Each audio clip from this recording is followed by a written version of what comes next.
Assalamualaikum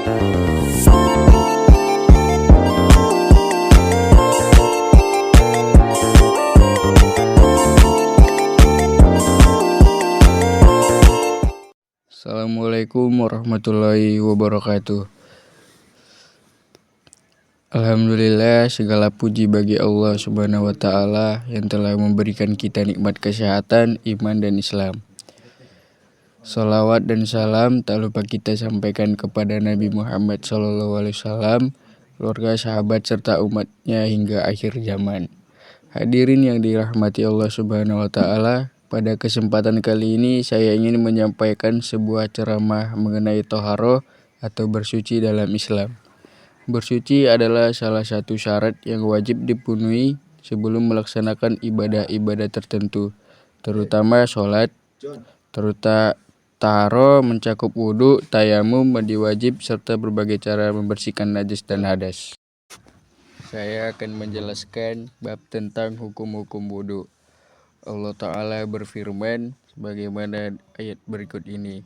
Ya ayyuhallazina amanu idza qumtu ilal sholawati fa'aghsilu wujuhakum wa aydiyakum ilal murfiqi wa amsuhum bi ru'usikum wa arjulakum ilal ka'ban.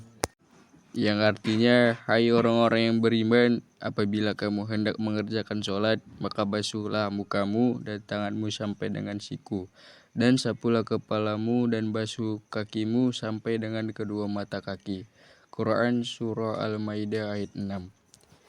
Ayat yang mulia ini mewajibkan wudhu untuk sholat, menjelaskan anggota-anggota tubuh yang wajib dibasuh atau diusap dalam wudhu, dan menetapkan batasan-batasan wudhu pada anggota-anggota tersebut. Setelah itu Nabi Muhammad menjelaskan sifat wudhu dengan perkataan dan perbuatannya dengan penjelasan yang sempurna. Ketahuilah wahai saudaraku seiman, bahwa wudhu mempunyai syarat-syarat, rukun-rukun, dan sunnah-sunnah. Syarat-syarat dan rukun-rukun wudhu harus dipenuhi sedapat mungkin agar wudhu menjadi sah. Adapun sunnah-sunnah, ia adalah penyempurna wudhu dan terdapat tambahan pahala padanya. Namun, meninggalkannya tidak membuat wudhu menjadi batal. Syarat-syarat wudhu ada 8. Islam, berakal, tamyiz, mampu membedakan antara yang baik dan buruk, yang benar dan salah, dan niat. Karenanya, wudhu orang kafir, orang gila, anak kecil yang belum mumayyiz, atau orang yang tidak berniat berwudu, misalnya hanya berniat untuk mendinginkan tubuh atau membasuh anggota tubuhnya untuk menghilangkan kotoran atau najis, adalah tidak sah. Termasuk syarat wudu, hendaknya air yang dipakai adalah air yang suci, lagi mensucikan. Jika air yang dipakai adalah najis, maka wudu tidak sah. Termasuk syarat wudu, hendaknya air yang dipakai adalah air yang mubah. Jika air tersebut didapat dari merampas atau didapat dengan cara yang tidak syar'i, maka tidak sah berwudu dengannya.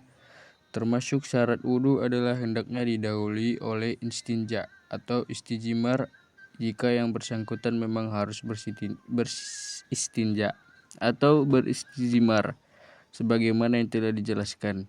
Termasuk syarat wudu adalah menghilangkan apa yang menghalangi sampainya air ke kulit. Karenanya orang yang berwudu harus menghilangkan apa yang menempel pada anggota wudu, baik itu berupa tanah liat atau adonan atau lilin atau kotoran yang menumpuk atau cat, agar air dapat menyentuh kulit anggota wudu secara langsung tanpa penghalang. Adapun rukun-rukun wudu, yaitu yang terkait dengan anggota-anggotanya, ada 6. 1. Membasuh wajah secara sempurna, termasuk berkumur dan memasukkan air ke dalam hidung. Barang siapa membasuh wajah namun tidak berkumur-kumur dan tidak membersihkan hidungnya dengan air, atau hanya melakukan salah satu darinya, maka wudunya tidak sah, karena mulut dan hidung termasuk bagian wajah. Allah berfirman, fa'silu wujuhakum, maka basuhlah wajahmu. Dalam ayat tersebut Allah Ta'ala memerintahkan membasuh wajah secara keseluruhan. Maka barang siapa meninggalkan sebagian darinya, berarti dia belum menjalankan perintah Allah, sementara Nabi Muhammad berkumur dan memasukkan air ke dalam hidungnya. 2. Membasuh kedua tangan, termasuk kedua siku. Hal ini berdasarkan firman Allah Ta'ala, wa aydikum ilal marafiqi, basuhlah kedua tanganmu sampai siku, yakni bersama siku karena Nabi Muhammad memutar-mutar air di kedua sikunya.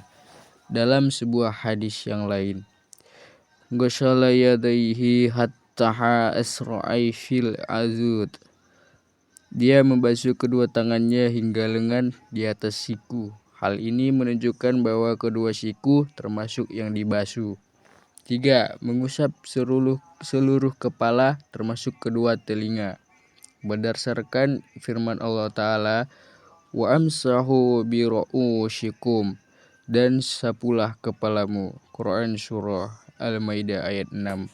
Nabi Muhammad bersabda, uzuni minar rasyi, kedua telinga termasuk kepala. Diriwayatkan oleh Ibnu Majah, At-Tabrani dan lainnya. Dengan demikian mengusap sebagian kepala saja tidak. 4. Membasuh kedua kaki bersama kedua mata kaki. Berdasarkan firman Allah Ta'ala, warzuqhum ilal qalban, dan basuhlah kedua kakimu sampai kedua mata kaki. Kata ila sampai di sini bermakna ma'a. Dengan hal ini berdasarkan hadis-hadis yang diriwayatkan tentang sifat wudu, di mana hadis-hadis tersebut menunjukkan bahwa kedua mata kaki termasuk bagian yang dibasuh. 5. Berurutan.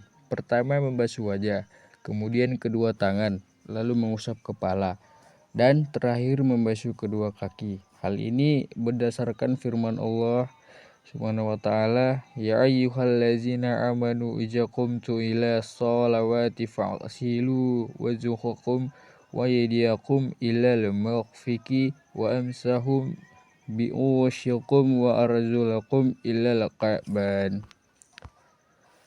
Hai orang-orang yang beriman, apabila kamu hendak mengerjakan sholat, maka basuhlah mukamu dan tanganmu sampai hingga siku, dan sapulah kepalamu dan basuh kakimu sampai dengan kedua mata kaki. Begitu pula Nabi Muhammad, beliau telah menurutkan wudu sesuai dengan tata cara tersebut. Lalu beliau bersabda, haza wudu'u la yaqbulullahu sholata illa bihi. Inilah wudu di mana Allah tidak menerima sholat kecuali dengannya. Diriwayatkan oleh Ibnu Majah dan lainnya. 6. Berkeseimbangan. Maksudnya membasuh anggota-anggota wudu tersebut secara berturut-turut, di mana membasuh satu anggota wudu tidak terpisah dan membasuh anggota sebelumnya. Namun sedapat mungkin membasuh anggota-anggota tersebut satu demi satu dan secara terus-menerus. Inilah rukun-rukun wudu yang harus dipenuhi sesuai dengan apa yang Allah Subhanahu wa Ta'ala sebutkan di dalam kitabnya. Para ulama berbeda pendapat tentang hukum mengucapkan basmalah di awal wudu. Apakah ini wajib ataukah sunnah? Sekalipun demikian, seluruh ulama berpendapat bahwa dia syar'iyat dan tidak patut ditinggalkan. Caranya adalah mengucapkan bismillah jika ditambahkan. Oke, selanjutnya adalah sunnah-sunnah wudu. 1. Bersiwak. Penjelasan tentang keutamaannya dan tata caranya telah disebutkan sebelum ini. Bersiwak dilakukan saat berkumur, sehingga dengan itu mulut menjadi bersih saat melakukan ibadah, membaca Al-Quran dan bermunajat kepada Allah Subhanahu wa Ta'ala. 2. Membasuh telapak tangan 3 kali di awal wudu sebelum membasuh wajah. Berdasarkan hadis-hadis yang menganjurkannya karena kedua tangan merupakan alat untuk memindahkan air ke seluruh anggota. Wudu dengan membasuhnya sebelum berwudu menjaga kebersihan anggota wudu yang lainnya. 3. Berkumur dan membersihkan hidung sebelum membasuh wajah. Karena memulai dengan keduanya sebelum membasuh wajah disebutkan dalam beberapa hadis. Keduanya dilakukan secara mendalam kecuali dalam keadaan berpuasa. Makna mendalam dalam berkumur adalah memutar-mutar air di seluruh bagian mulut. Sedangkan dalam membersihkan hidung adalah dengan menarik air ke lubang hidung yang terdalam. 4. Termasuk bagian dari sunnah wudhu adalah menyelai-nyelai janggut yang tebal dengan air, sehingga air menyentuh bagian dalamnya. Juga menyelai jari-jari, baik tangan maupun kaki. 5. Memulai dengan kanan sebelum yang kiri pada kedua tangan dan kaki. 6. Menambah salah satu basuhan hingga menjadi 3 kali. Menambah 1 kali basuhan hingga menjadi 3 kali dalam membasuh wajah, kedua tangan, dan kedua kaki. Demikianlah syarat-syarat dan rukun-rukun dan sunnah-sunnah wudhu. Sudah sepatutnya Anda mempelajari dan berusaha untuk menerapkannya setiap kali berwudhu, agar wudhu dan sudah memenuhi syarat-syarat kesempurnaan, sehingga Anda meraih pahala.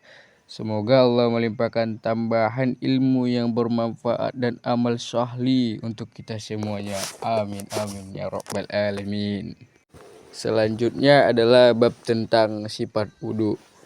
Setelah Anda mengetahui syarat-syarat dan rukun-rukun dan sunnah-sunnah wudhu sebagaimana yang telah dijelaskan, maka sepertinya Anda menantikan penjelasan tentang sifat wudhu, di mana di dalamnya Anda dapat menerapkan hukum-hukum tersebut, yaitu sifat wudhu yang sempurna, mencakup rukun-rukun dan sunnah-sunnahnya yang terangkum dari dalil-dalil syar'i, sehingga Anda dapat mengamalkannya insyaallah.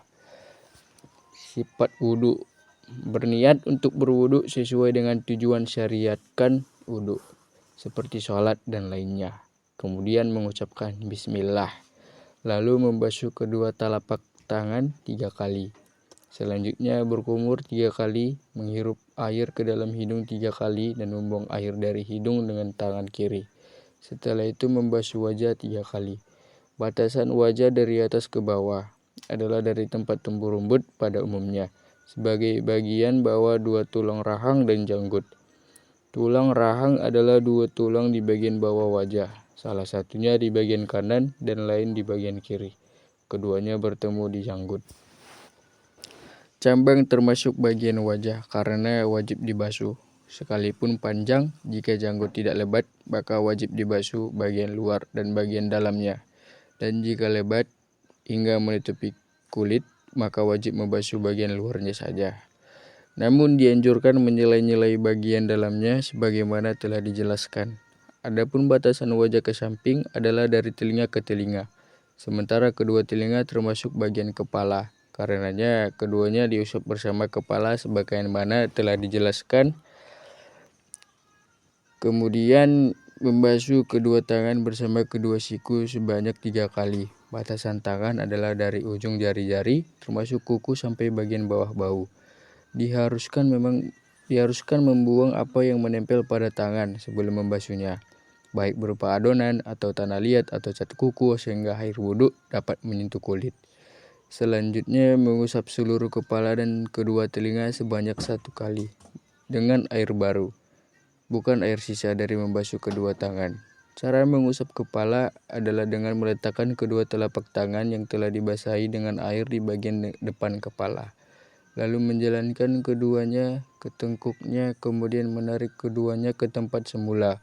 Selanjutnya memasukkan kedua jari telunjuk ke lubang telinga, sementara bagian luar telinga diusap dengan ibu jari. Setelah itu membasuh kedua kaki bersama kedua mata kaki sebanyak 3 kali. Mata kaki adalah 2 tulang yang menonjol di bagian bawah betis. Barang siapa yang tangan atau kakinya buntung, maka dia membasuh apa yang tersisa dari keduanya.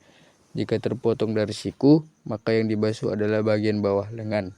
Jika terpotong dari mata kaki, maka yang dibasuh adalah bagian bawah betis. Berdasarkan firman Allah Ta'ala, fa'naqullaha ma'astata'tu, maka bertakwalah kepada Allah sebatas kemampuanmu. Quran Surah At-Taghabun ayat 16.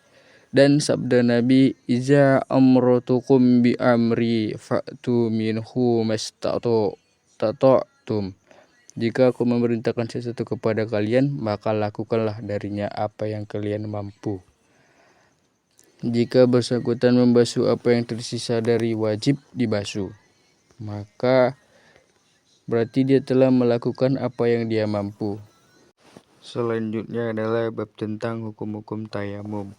Sesungguhnya Allah Subhanahu wa Ta'ala telah mensyariatkan kewajiban bersuci dari hadas kecil dan hadas besar dalam sholat, yaitu dengan menggunakan air yang Allah turunkan dalam keadaan suci dan mensucikan. Ini merupakan kewajiban yang harus dijalankan selama hal tersebut memungkinkan. Akan tetapi, terkadang seorang muslim dihadapkan pada kondisi di mana air tidak ada, atau dihukumi tidak ada, atau ada namun tidak mungkin menggunakannya, karena suatu alasan yang dibenarkan oleh syariah. Dalam kondisi ini, Allah meletakkan media pengganti air, yaitu bertayamum dengan tanah, sebagai sebuah kemudahan bagi para hamba dan solusi dari kesulitan.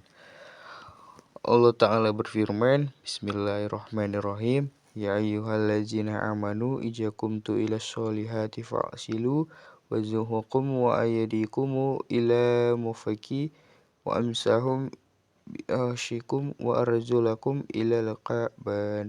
Hai orang-orang yang beriman, apabila kamu hendak mengerjakan sholat, maka basuhlah mukamu dan tanganmu sampai dengan siku.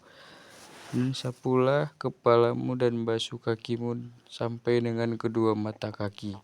Dan jika kamu junub, maka mandilah. Dan jika kamu sakit atau dalam perjalanan, atau kembali dari tempat buang air atau menyentuh perempuan, lalu kamu tidak memperoleh air, maka bertayamumlah dengan tanah yang baik, bersih. Sapulah mukamu dengan tanganmu dengan tanah itu. Allah tidak hendak menyulitkanmu, tetapi Dia hendak membersihkanmu dan menyempurnakan nikmat-Nya bagimu, supaya kamu bersyukur. Quran Surah Al-Maidah ayat 6. Tayamum secara bahasa berarti maksud dan tujuan.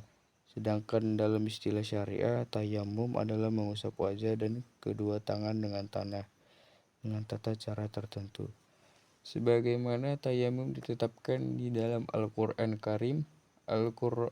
Karim, ia juga ditetapkan oleh sunnah Rasulullah Shallallahu Alaihi Wasallam dan ijma kesepakatan umat.